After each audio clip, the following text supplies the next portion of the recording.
അങ്ങനെ 3 മാസം പ്രായമായ കുഞ്ഞിനെ വളർത്താനായി എന്നെ ഏൽപ്പിച്ചു.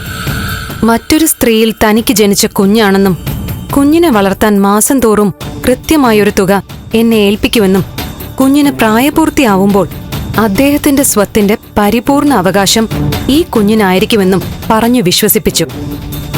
അത് വിശ്വസിച്ചാണ് ഞാൻ കുഞ്ഞിനെ വളർത്തി വന്നത്.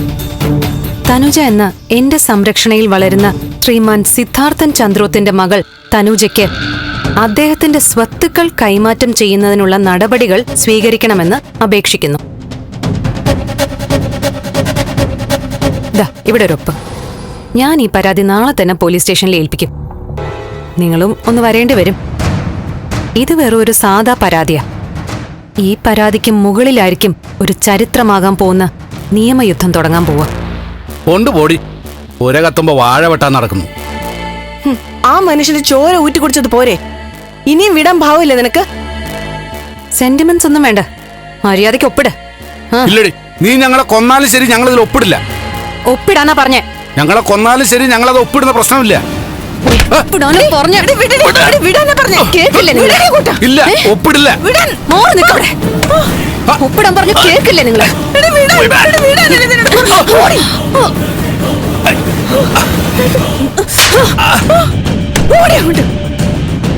നിങ്ങളെ കൊന്നുകളയാനുള്ള ദേഷ്യമുണ്ട് എനിക്ക്. പക്ഷെ നിങ്ങൾ മരിച്ചോ എന്റെ പദ്ധതി നടക്കില്ലല്ലോ. വരട്ടെ, നിങ്ങളെ കൊണ്ട് ഒപ്പിടിയിക്കും ഞാൻ. നോക്കിക്കോ.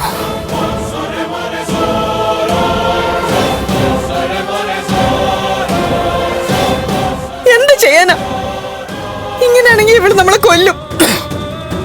ഏട്ടാ, എന്തെങ്കിലും ചെയ്തേ പറ്റൂ.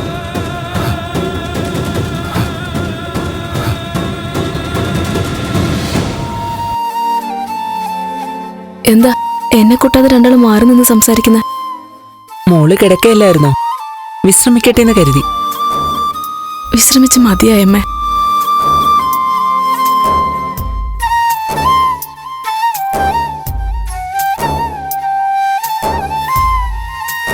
മോളെ, എണീറ്റ് നടക്കാനൊന്നും ആയിട്ടില്ല. മോള് പോയി കിടന്നോ. സാരമില്ലമ്മേ. ഗിരി, അമ്മയോടോ നന്ദനോടോ ഇങ്ങോട്ടൊന്ന് വരാൻ പറയൂ ഗിരി. എനിക്കവരെ കാണാൻ കൊതിയാവുക. എല്ലാവരും ഒരുമിച്ചിരുന്ന് സംസാരിക്കുമ്പോ വിഷമം കുറച്ച് മാറും. ഇവിടത്തെ കാര്യത്തിൽ തിരിച്ചായിരിക്കും.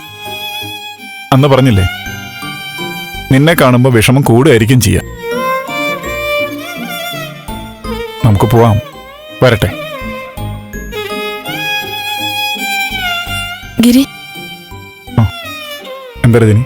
അച്ഛനിപ്പോ ജയിലില് നിലത്തഴിക്കകത്ത് നമ്മളെ കുറിച്ച് ആലോചിച്ച് കിടക്കുമായിരിക്കുമല്ലേ?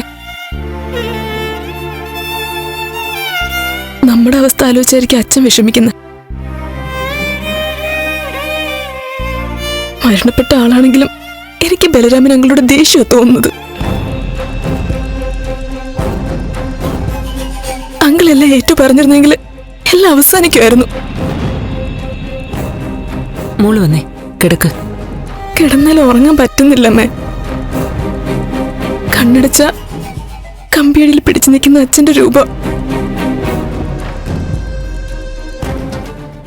ഇനി ജീവിതത്തിൽ എനിക്ക് ഉറങ്ങാൻ പറ്റുമെന്ന് അറിയില്ല. രജനി, നീ അമ്മയോടൊപ്പം ചെല്ല്. അമ്മ, മോള് വാ.